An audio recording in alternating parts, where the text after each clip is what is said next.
Hey, business besties, welcome back to the Female Founder World podcast. I'm Jasmine, the host of the show and the creator of the Female Founder World universe. Today, we have a very special guest. I say that every time, but I feel like today, extra special. Paige, why are you so special? Introduce yourself. You are now entering Female Founder World with your host, Jasmine Garnsworthy. Oh my goodness. Thank you, Jasmine. I'm so excited to be here. So I am a part of the Female Founder World team. I am the magic editor who we're always referencing in episodes that I'm so excited to be here. I've been at quite a few events, both in person and online with the community. I just love the community, but I also have a CPG biz. So excited to chat. And we're going to be talking about your beverage business, which is called Benny. What are you guys building over there?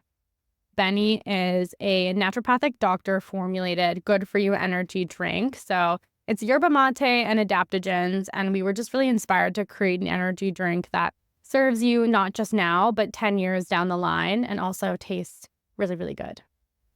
So your business, your beverage business is called Benny, and you started building that pretty early on in your time with Female Founder World, and your, part-time consultant kind of gal on the team while you're also building Benny. Tell me kind of when and how you got that business started. Yeah, so it has been such a labor of love. So I met my co-founder actually in university. She was a friend of a friend. We were not close, but we were both doing the most all through school. So she had a food blog, I had a podcast. We were always just like kind of in each other's DMs, hyping each other up. And post-grad, we were both working different jobs. And I don't even remember, we joke about this, who slid into whose DMs. But one of us slid into the other's DMs to be like, what are you working on? And we both just really wanted to start something. Had no idea that it would be with one another, but we both had been kind of through this similar wellness journey, kind of a rock bottom with both like physical and mental health, and fell in love with adaptogens, which is kind of the key ingredient in Benny. So we thought, how can we make this ingredient that's been so powerful, efficacious for us, and really just accessible for the mass kind of audience and not in a weird pill or a tincture. And I am just very classically, obviously working with Female Founder World, have always wanted to start my own business and was just always waiting for that brilliant idea that I couldn't stop thinking about. And that was it, which beverage is definitely its own beast, but it's been a really fun journey. Yeah, and you guys have done so much cool stuff, which we're going to get into. What year was it that you started? Was it last year? No, the year before? Yeah, it's actually tomorrow is our 1 year since like fully launching. But we've been working on it, gosh, I guess now it would be just about 2 years. So we got it to market so fast, and we can get into that. That was like kind of a cool opportunity that came up. We were not intending to launch so quickly, but we don't regret anything. I think it's really cool, like speaking to people who are in that first year, and for multiple reasons. Like even if you're someone who's listening and you're 10 years into business and you've built something a lot bigger, or you're working for a company that's, past this kind of early stage, I feel like the people who are forced to be scrappy in those early times and like immediately find some kind of like resonance and relevance are figuring things out that the more established brands aren't. And then, similarly for people who are just starting out, it's always really cool to hear from people who are at the same stage as you and who are getting traction and kind of like figuring out what they're doing and how. So tell me about, that like rush to market and why that happened a little bit more quickly than you were planning.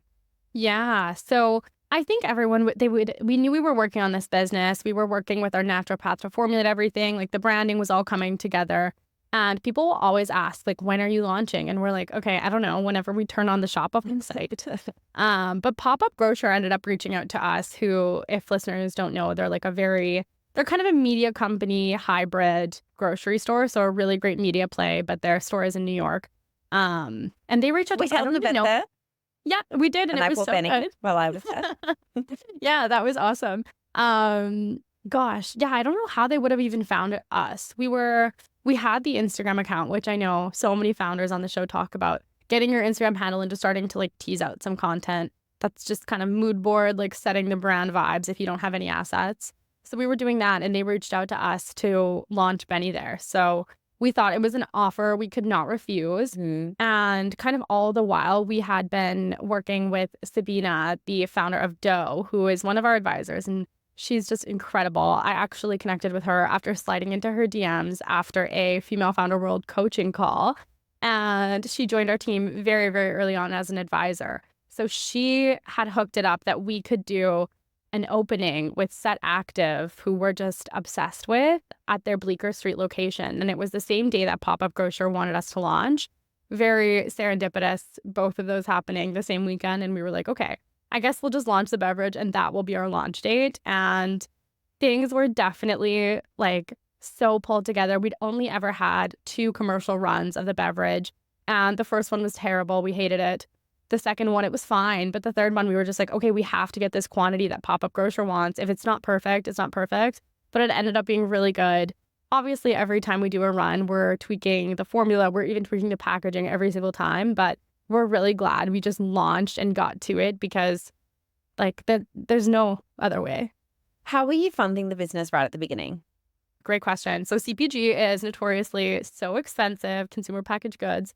So we launched the company we started kind of working on the company with a very, very small little seed money from our parents.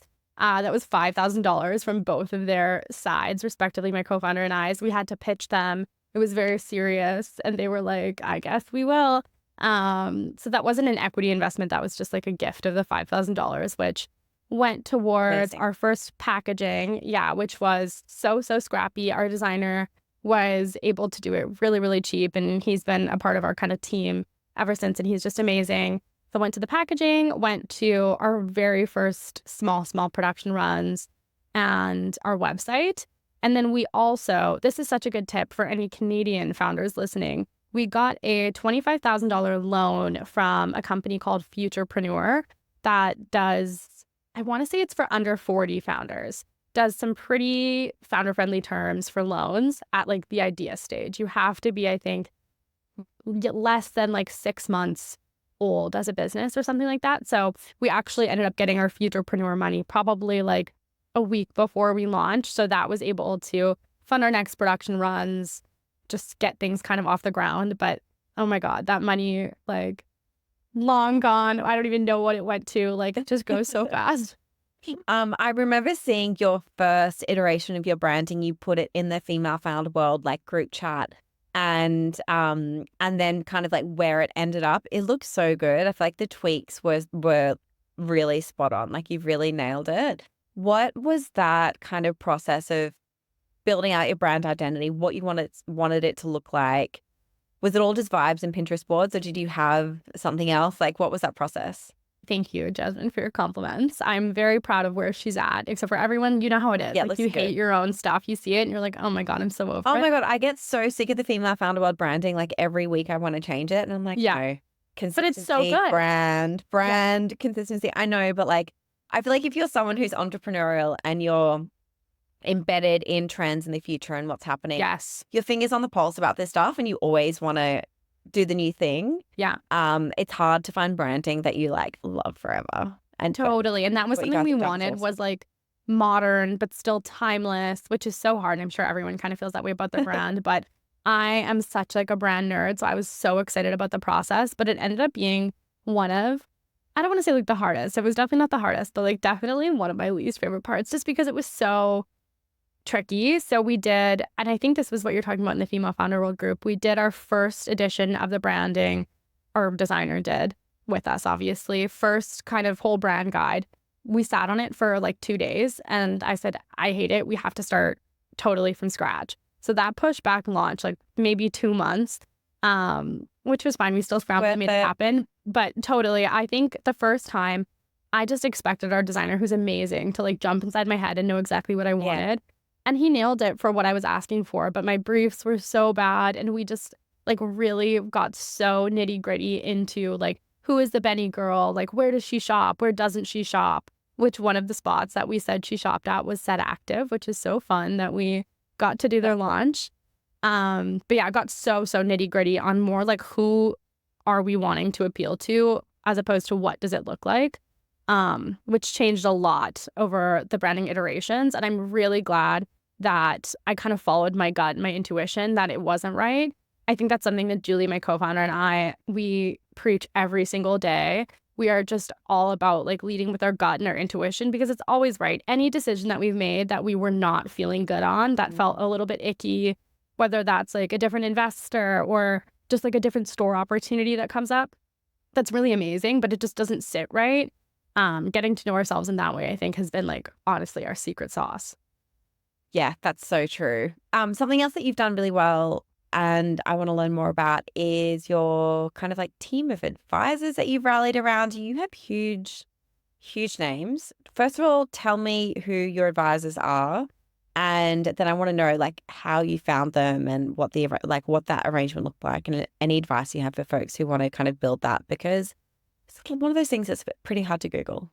Totally. Yeah. No, it's been definitely one of our key pillars of any success we've had so far. So for context, I'm 25. My co-founder is 24. We started this 2 years ago. So we were babies. Like we still are babies, but we don't know what the heck we're doing. And no matter your age, I feel like there's so much you don't know about starting a biz and kind of the things that are around the bend. So 2 of our advisors are compensated with equity and have some real like hard deliverables, which I would recommend doing if it feels like a great fit and they're a really good value add. But one of those is Tara, the founder of Smart Suites. So she is our like gold star. She is just like a 1 in a million kind of founder.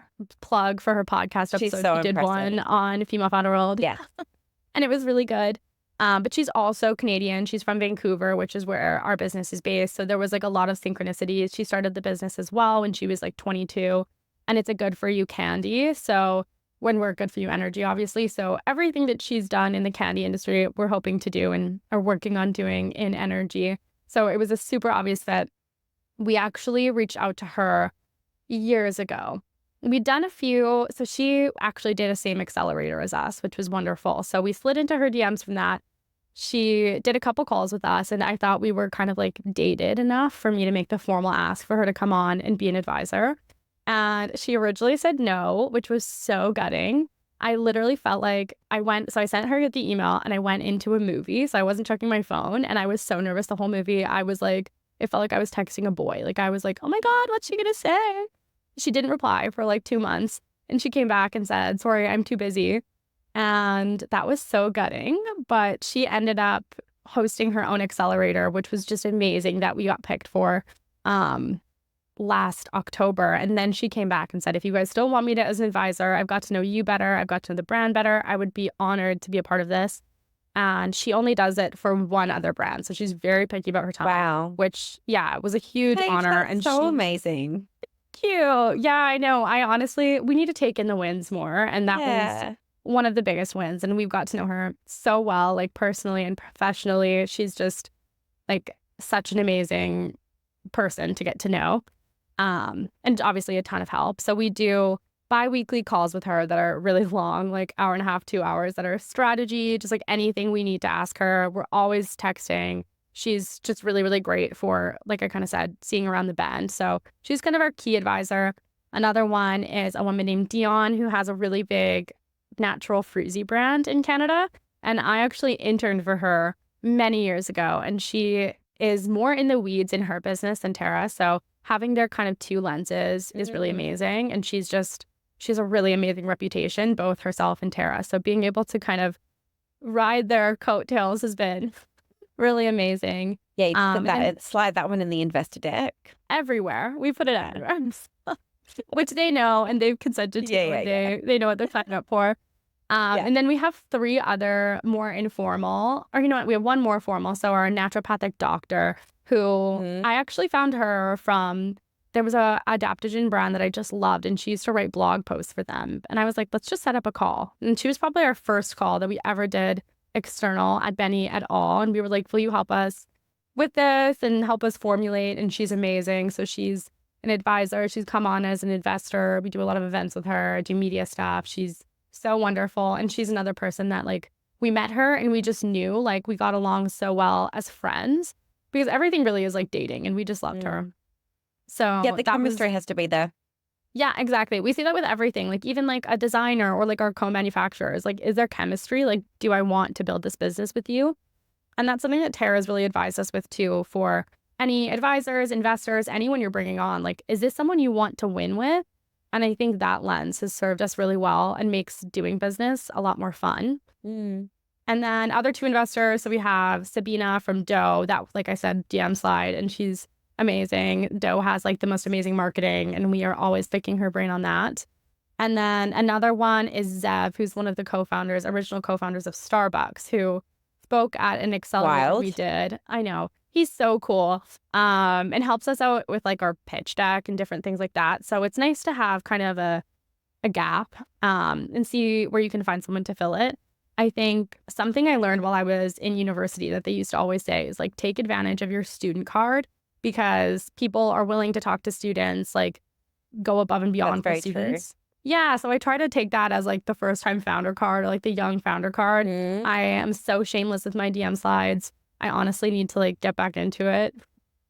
I think that's so true. Like, you'd be surprised how, like, especially when someone's at a stage of their career or in their business and they want to give back. And if you like remind them of themselves when they were younger, there's just something there where you'd be surprised the people that respond and are willing to help. Okay, so the next thing I want to talk to you about is how you've actually been like finding customers. You've got these, you've got some cool stockists, which we'll talk a little bit more about in a minute. You have these amazing advisors, but how are you connecting with that end customer? Because I know you're doing it in a really like scrappy kind of way and making your dollars stretch as far as you can. We're in soon to be about 300 stores across mostly Canada, a bit in the US. And we would say like most of our revenue comes from wholesale. I would love for it to be e-commerce, because that's like more my background, digital marketing. Like I love it. And we have a really amazing community there, but shipping liquid is just so expensive. So we definitely focus on wholesale. And I think it's a lot of fun. Like both my co-founder and I get like such a kick out of scoring new accounts, but it's also the worst. So early on, we leveraged Fair a lot, which is a wholesale platform, which is just great. And if you can get Top Shop, which is pretty easy stuff, like it's like shipping out on time. Like if you get 5 orders a month or something so basic, like you get a ton more of orders there. And I tell any new founder I meet, like you need to be on Fair. It's just too good and too easy not to be. I also think a lot of like food and beverage brands sleep on Fair. Like I feel like it's got a reputation for like home decor and maybe some like indie beauty, but I don't know why every food and beverage brand isn't on there, because there are so many, even just like boutique chain grocers and stuff are on Fair. Totally. No, we sing their praises all the time. So we love Fair. We did back in the day a ton of cold outreach, and I don't regret any of that, but I think we wasted a lot of time and energy where we could have been focusing it in other ways. But you live and you learn. But most of our customers, so in grocery, you're always working with a distributor for the most part. Like most grocers aren't willing to just ship from you direct. So we found a distributor so early on. And this is an example of maybe where we should have followed our gut and not went with them. But we actually brought them on before we launched. So we were launching with them. And about a week after we launched, they went bankrupt and went out of business. We've literally never spoken to them again.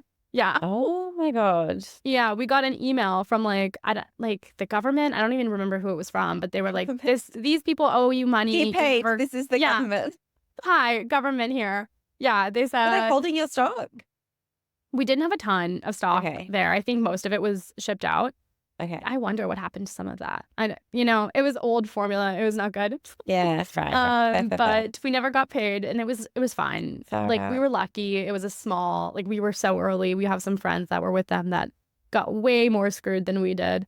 So that happened, and we were a little bit nervous about distributors for a while. So we were very slow to bring on new ones, and we just launched with a new one who's like a big nationwide distributor, which they're so great. And it was like such chemistry, like we said, meeting them. Like we know the founder of the distributions company, like his family, like we've got to know them so well, and they've been really, really amazing. But it's been a balance. Like there's so many good opportunities that come up, but then there's the listing fees and the free fills that as a bootstrap brand, it's so hard to balance, like what can we take on and what can we afford, and what sometimes my co-founder and I are very woo-woo, her more so than me, but what is a limiting belief on like, we can do it. And if we got that account, we would figure out the funding and just, it's so hard to balance that.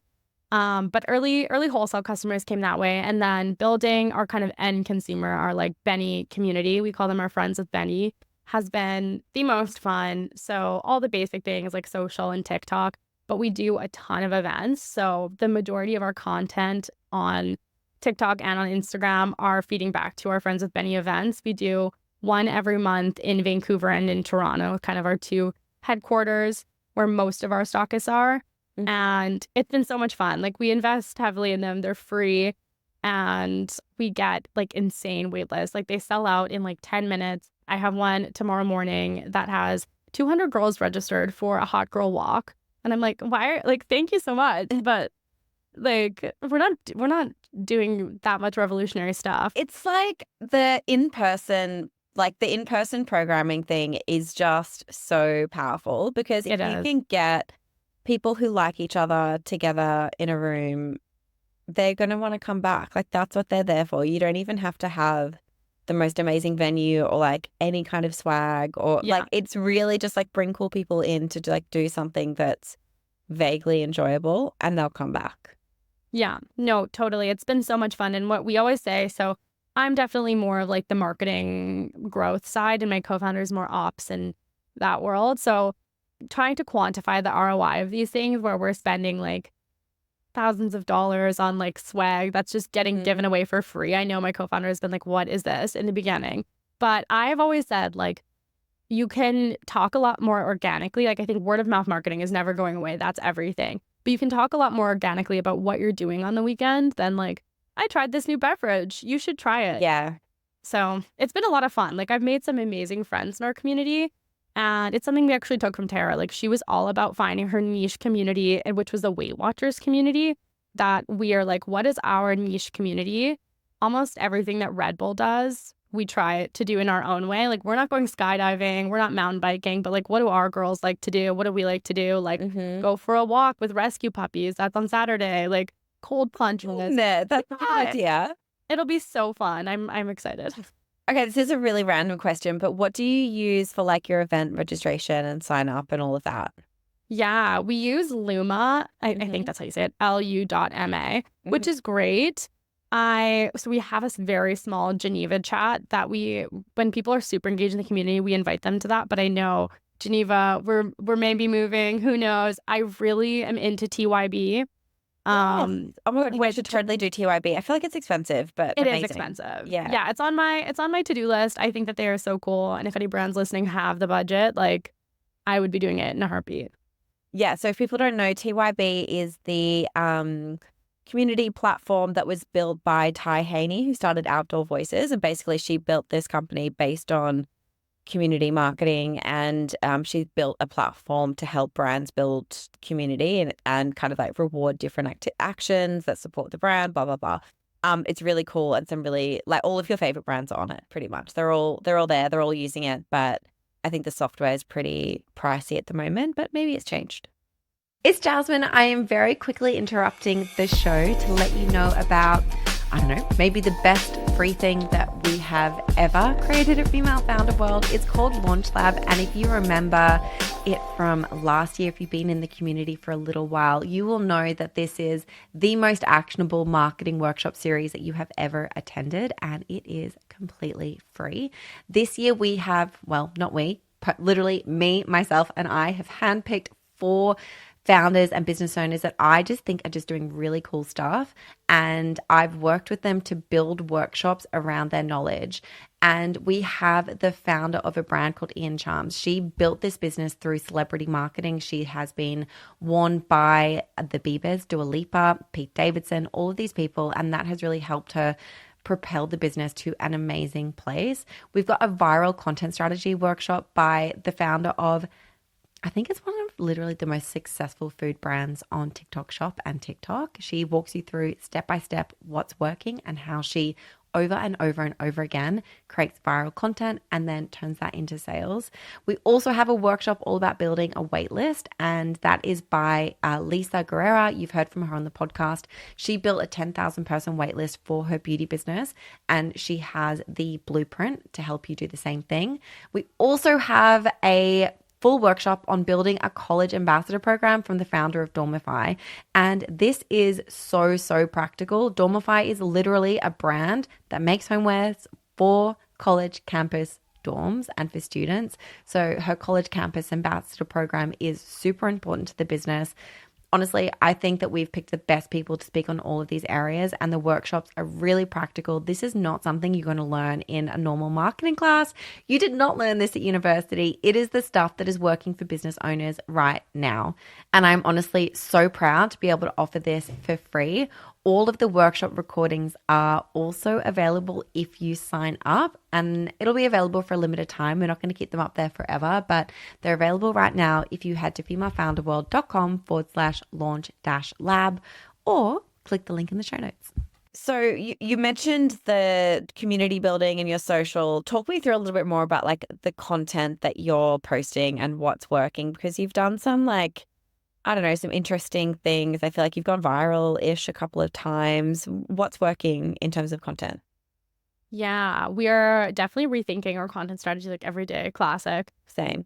We just brought on 2 new interns who are helpful with that because I am so young, but they're even younger that I feel old. Like, I'm like, what are you guys talking about? Can you not? I'm like 1,000 years older than you. I literally, Jasmine, they'll send me trends. I'm like, this makes no sense. But they're like, no, this is so funny. I'm like, are you guys pranking? I don't know. How old? God, how old are they? One, I think, would be 20, and one would be Okay. like maybe 22, Okay. which is like, we're basically peers. I don't think they know how old Gen I Z or am. are you millennial? I'm on the cusp. I'm more Gen Z, which I Okay. used to say I was more millennial like 3 years ago when being millennial was like cool. And now you're going to be Gen Z. Yeah, Fair. exactly. That's okay. I'll accept it. Yeah. But yeah, it's content strategy. So what we're thinking about right now, which I think brands like Set Active does a really good job at this. I write about this in the newsletter. So Yeah, I'm like, who's in our newsletter, by the way, Yeah. the Female Founder World newsletter, the Paige is writing so much of that content. So yeah, It's my favorite love it. newsletter. But Say Beauty does a really good job of this too. I'm trying to think. There's so many brands that are crushing this.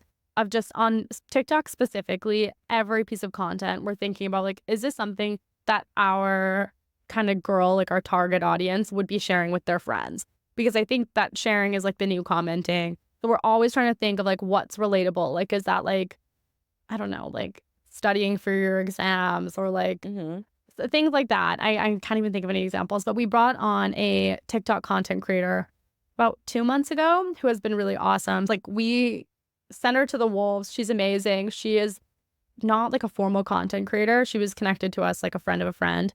And she like is so Benny, which we love, which we were very thoughtful on. But she just does like whatever's like trending for, she knows our girl and kind of, she is our girl. So we're like, what do you think is cool? So that's been really affordable because Julie and I are the only 2 that are full time. So it's so hard for us to have time to film content. We do a bit of it. Like, we love to do things like going to a store that we're stocked in and like having the staff there try Benny and like review it. I think those are so fun. So that's been good. And then the thing that goes viral like almost consistently, like every time, is posting about our events and a lot of text on the screen, which is like a very tangible takeaway, but it's like no fail, goes so well.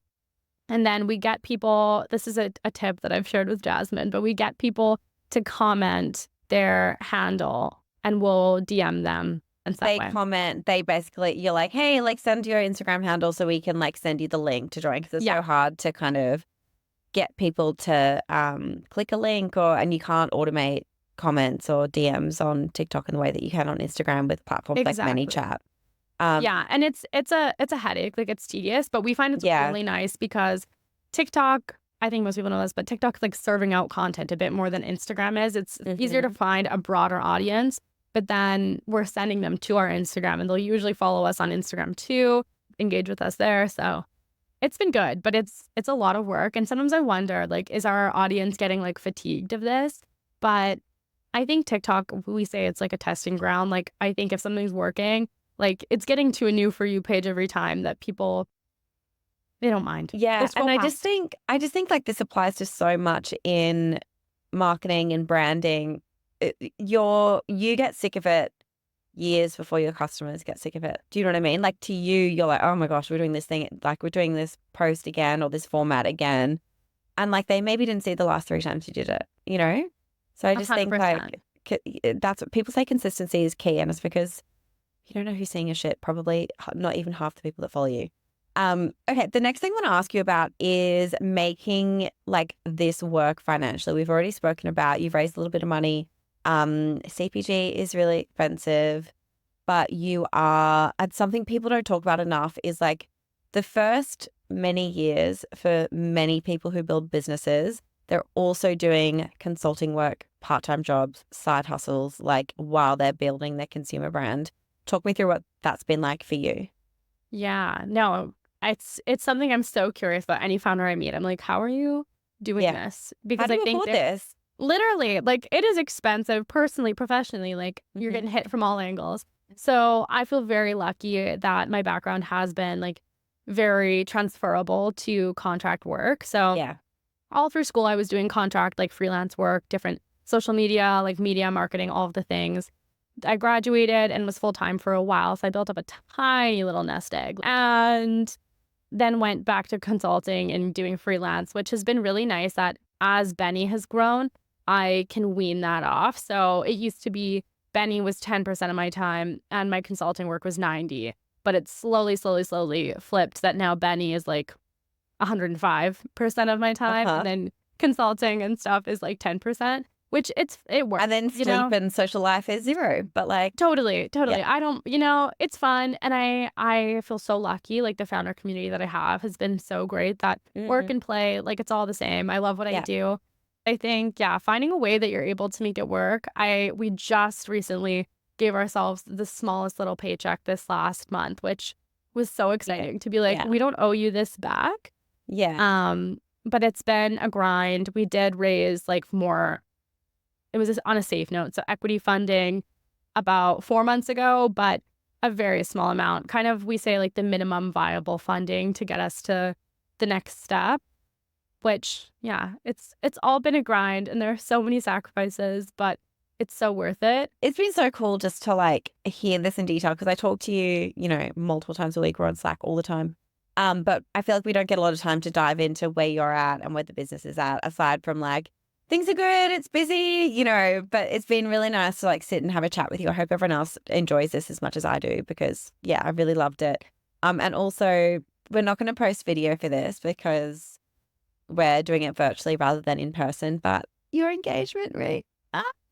I know. I just got it back. It was resized, but I know it's like blinding me today. I'm like, it's so beautiful. Okay, Paige just got engaged, 2 weeks ago?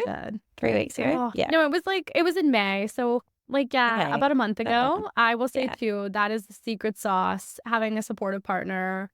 We still pay, he doesn't pay all my bills. I wish he did. Yeah, that'd be nice. But I feel like I could not do it without, especially so young. I'm not focused on dating or anything like going out like that. It's just work. It's like the sweet spot between, I don't know if you want kids later or whatever, but like it is the sweet spot if you're like in that relationship with someone who is supportive and you can focus on work and you don't have kids. You know what I mean? It's like that sweet spot of like, it's such a good time for you to be able to like go all in and focus on building this. I mean, but in saying that, I built Female Founder World with like a brand new baby. So like all of it's possible, but I think that you're in just like the perfect time of your life to be just like focus on it. I feel the same way. No, and I love watching you and your fam. It's just been so inspiring, but I do feel so lucky. I know you jump on a plane whenever the opportunity comes up, Totally. but I do feel lucky that I have no real responsibilities besides Benny, keeping myself alive. Yeah. Being good to the people in my life, but that's all. It's all doable. I love that. Okay, Paige, you know this, but the last thing that I ask everyone who comes on the show is for a resource recommendation. Do you have something that you can recommend that's been, your face is like, shit. I know I edit this every week and I hear everyone's resource every week and I've never thought, what is my resource recommendation? Oh my God. I would love to just say Female Founder World. Thank you. Which it is, like truly instrumental. I hear something that really like fuels me and inspires me, which like kind of Venn diagram, Female Founder World is in that. But I just love hearing other founder stories. I think nothing makes me more motivated. So like the book like Shoe Dog, Stretchy Black Pants, A Little Stretchy Black Pants, I think is Chip Wilson's Lululemon book. Like any founder story, I think keeping yourself in that world is really amazing. And then we also just started To Be Magnetic, Jazz, which I know you love. I should get like an affiliate link because I recommend it so much. Yeah, but it's really good. And I think It's for like people who don't want to do therapy but like need a bit of need therapy. Go do To Be Magnetic. Yes, totally. And yeah, I think sort of like the inner child shit. Like Totally. it's really good. It's good. Yeah. No, it's so good. We're really loving it. But yeah, I think just like any kind of inner work that you can do to help you level up your business has been the greatest investments that we've made. So I wish I had a better resource recommendation. No, they're great recommendations. Paige, thank you so much for chatting with me and for coming on the show. It's been very, very cool to hear about how you're building Benny. Oh, my pleasure, Jasmine. I just wanted to jump in and end the show with a quick thank you and shout out to all of our paid Business Bestie subscribers.